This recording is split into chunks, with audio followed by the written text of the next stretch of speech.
Bisa jechuudha. Hedduu bareedaa akka kabajamtoota daawwattoota keenyaa.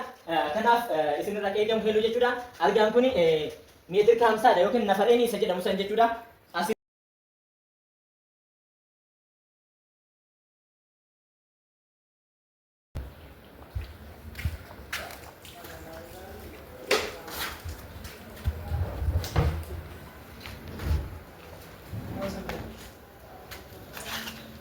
Assalamualaikum warahmatullahi wabarakatuh. Syama harka fuunee kabajamtoota daawwattoota Ashaan Dakar jirtu.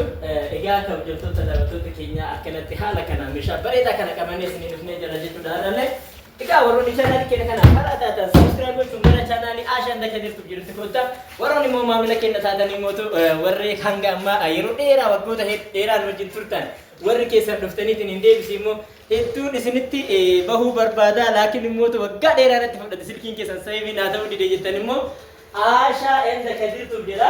Egaa lakkoofsa keenya asitti ni agartan jechuudha. 977696650 akkuma san immoo 98347 jechuudhaan Ashaan Dakar jirtu ni argattan jechuudha. Seef godhaati yaani ammallee hiriyoota keessaniif sheer godhaa isiniin jenna. Warroonni haga ammaa akkuma dura isiniin jedhanii hojjetan immoo hedduu galatooma mashkuura isiniin jenna gaa. Amma itaan suudhaan immoo obboleettiin teenna biraaniini meeshaan kun baay'ee roobee gindhiir deema jechuudha. Akkuma argaa jirtan kana meeshaan kun xalabata nama hedduuti. Ajaja kana akkanumatti guutuun isaan qaba ammallee kabiraan. Warri gindhiiras maal laalladha. Baay'ee roobee ni geessita. Asiin Wallaggaan Jimmaan Harargee deebisi immoo Dodolaa Daabbaa Shaashamannee gaggara galtee asiin gara Arsii roobee kana hoo ijoolleen ni geessita jettan Oromiyaa guutuu keessa bakka hunda ni geessa isiniin jedha egaa kabajamtoota daawwattoota keessa kennaa haga ammallee geessaa turre iddoon itti argamtan immoo eessa warri jettaniif nuti Adaamatti argamna. Isin isinirraa eegamu heeloo footoo kanaan akkanatti naa hojjedhu jettanii yoo siin filattan laalame adda isaa nama raffisaa jechuudha. Hedduu bareedaa egaa kabajamtoota daawwattoota keenyaa. Kanaaf isinirraa eegamu heeluu jechuudha. Argaan kun meetira 50dha yookiin nafareen isa jedhamu san jechuudha. Asiin immoo booksii qaba gubbaa olaanuu kanaan fooxaa hedduu dachaastee as keessatti tuultee san booda gadi dhiibdee itti gacufte jechuudha. Kana mootu waan akka adda addaa ka hin jiraannu mul'atuun barbaadu itti cuftee inni kun baay'ee ta'e guddaadha. Hedduu isaa guddaadha. Balballi isaa shaakaniin hojjetame harki sin rakkisu jechuudha. Jettee hojjechuu dandeessa jechuudha. Egaa isa kana mabraatiitiin goone mabraatiitti goonee isin agarsiifna. Kanaaf kabajamtoota daawwattoota keenyaa obboleettiin keenyaas direesingii akkana bareedu kana meelaalame hedduun bareedu meelaala Kadir achi keessatti akka bareeda meelaala hedduu bareeda maashaallah ni bareeda. Kana fakkaata asiin ifaa kana ibseen isin agarsiisa jechuudha. Egaa kabajamtoota daawwattoota keenyaa hedduu bareeda jechuudha. Mee hedduun bareedu meelaala. Egaa haala kanaan ampuulii kanallee itti galchinee jechaadha. Ampuulii hedduu bareedu itti galchinee jira jechuudha. Akkanatti haala kanaan ni socho'a jechuudha. Gara barbaachisu soorita. Haala kanaan yoo ifullee asiin ibsita. Waaw hedduu bareedaa jechuudha. Egaa kabajamtoota daawwattoota keenyaa asiin haala kanaan hojjenneera. Meelaalamee geetii isaa kana akkatti haala kanaan keessa gale jechuudha. Inni kun waan harki namaa hojjete osoo hin ta'in waan maashinii hojjete fakkaata jechuudha. Dhugaa dubbachuuf tanan baay'ee bareeda mana namaa keessatti gaafa galee jedhe. Asitti illee haala kanaan sokkeetti jira. Abbaan manaa achiin haati manaa asiin yookiin haati manaa asiin yookiin abbaan manaa achiin itti chaarjii suusuudhaan itti fayyadamu jechuudha. Dhugaa biraan hin jiru malee ciisee isin agarsiisa michooti isaa. Egaa kun asirra raftee manama abjuu yookiin immoo bareedaa argite jechuudha. Egaa ittaan sudaan ammallee asiin direesingii asiin algaa haaluma saniin immoo yaani haala kanaan kan baran kan hedduu baay'ee bareedaa ta'e laalamee amma kun deebi'ee ofii cufata dhugaa dubbachuuf kan laala islaayidarii kunillee tokkoffaa fi lammaffaa jira ofumaan deebi'ee cufataa jechuudha. Kunis akkuma san ofumaan deemee cufataa jechuudha laala. Hedduu waan gaariidha jechuudha. Kabajamtoota daawwattoota keenyaa asillee dakanaan balbala qaba. Asiin shoggoraa qaba. Haala kanaan hojjennee fi jira jechuudha kabajamtoota daawwattoota keenyaa. Asitti immoo alaan mastaawatii qaba jechuudha.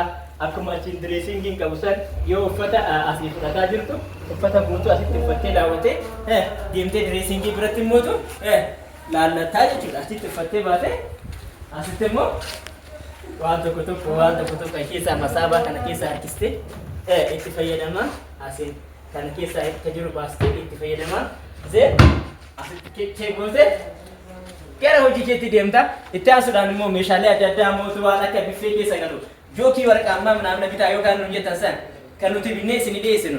Baay'ee meeshaalee mana keessaa nuu bittaa warroonni jettan hedduun isaanii keessan dhufanii na gaafatu jechuudha. Meeshaa mana keessatiif nuti haaraa miti jalqabarraayyuu nuti kan hojjetaa turre meeshaa mana keessaa ture. Waan akka rakabooti warqaammaa, deebsii mootu jookii warqaammaa, meeshaalee mana keessaa gurguddaarraa waan maashinoota adda addaa fakkeenyaaf maashina firiijii, televiziina akkuma san immoo ammallee maashina oovinii adda addaa, deebsii baatiraa daabboo, meeshaalee mana keessaa kan nama barbaachisu guddaarraa haga xiqqaatitti yoo jennu meeshaalee mukaa kana qofaa miti. Meeshaalee mana keessaa kamiyyuu ni binnaa jechuudha. Kanaaf isin kan isinirraa barbaachisu meeshaalee mana keessaa yoo ta'e barreeffamaan tokkoon tokko eeganuu barreessitanii nu ergitaniin booda suuraa kan barbaachisu mootu suuraa kan biraa qabda suuraa nu ergitanii zeen gatii isaanii ilaalle isiniif himne haala saniin isiniif binna jechuudha. Gaa ashan dakka dirtu adha yani yoo xiqqaate gara waggaa shanii nama fakkeenya hedduu namaa tahaa ture namuusan namoota hedduu nama tajaajilaa turedha. Isinis akkuma san dhuftanii akka nu jabeessitan isiniin jechuu barbaada. Asiin obboleettiin teenna biffeen isii asii kuni haala kanaan hojjetamee jira. Jalaan asiin akkanatti masaabaan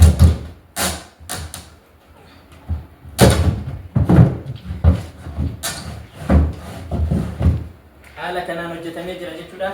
Asiin kunis haala kanaan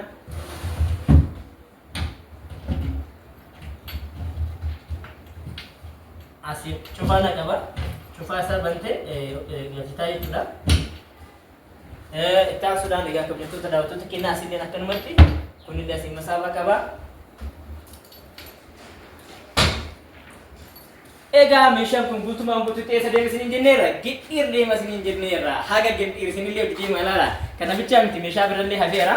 Egaa algaa hedduu bareedaa ta'e mee ilaalame haala kanaan taabseedhaan hojjetamee baay'ee bareedee jira. Algaan kun gatiin isallee rakasha jechuudha. Kabajamtoota daawwattoota kennaa dhuftanii algaa kana yoo isin hojjettan bifuma kanaan akkanatti isinii hojjenne isinii gurgura jechuudha. Isinii qopheessinee mana keessan isinii geessuu dandeenya. Ilaalame hedduun bareedu. Dhiifama asirratti obboleettiin teenna asirratti ampuuliin agashi jettee ampuuliin hin gallee fi isin yoo barbaadan isinii galchina jechuudha. Argaa kun gatiin isaa baay'ee rakasaadha. Isin dhuftanii ajajachuu qofa isinirraa eegama jechuudha. Kabajamtoota daawwattoota kennaa kana fakkaata. Itti aansuudhaan algaa kanaan dura na biratti baramaa ta'e algaa filaatii kana jechuudha. Haala kanaan hojjennee jirra kabajamtoota daawwattoota kennaa. Isinirraa ka'ee qabumaan irree dhuftanii ajajachuu qofa jechuudha. Kabajamtoota daawwattoota kennaa. Haala kanaan algaa filaatii kun yeroo baay'ee nu biratti baramaadha. Yoo xiqqaate algaa kana gara algaa kuma tokko gurguree jira jechuun ni danda'ani baay'ee. Namoonni hedduun ni filatanii gara maatiidhaaf sapiraayis yeroo godhan algaa kana maatii isaanii sapiraayis godhu. Hojumaata isallee mootuu nuti gubbaa haayilaayitii kana bichaa miti keessa isallee yaani muka tokkoof irraa hojjenna jechuudha. Akkuma hojjettoonni keenya nu ibsan san jechuudha. Namoonni meeshaa nurraa qalabatan hedduun isaanii mootu ragaa hojii keenyaa jechuudha. Haga ammaatti ina wajjin turuu keessaniif guddaa galatoomaa dhugaa dubbachuuf taanaan isin jaalladha isin kabajna.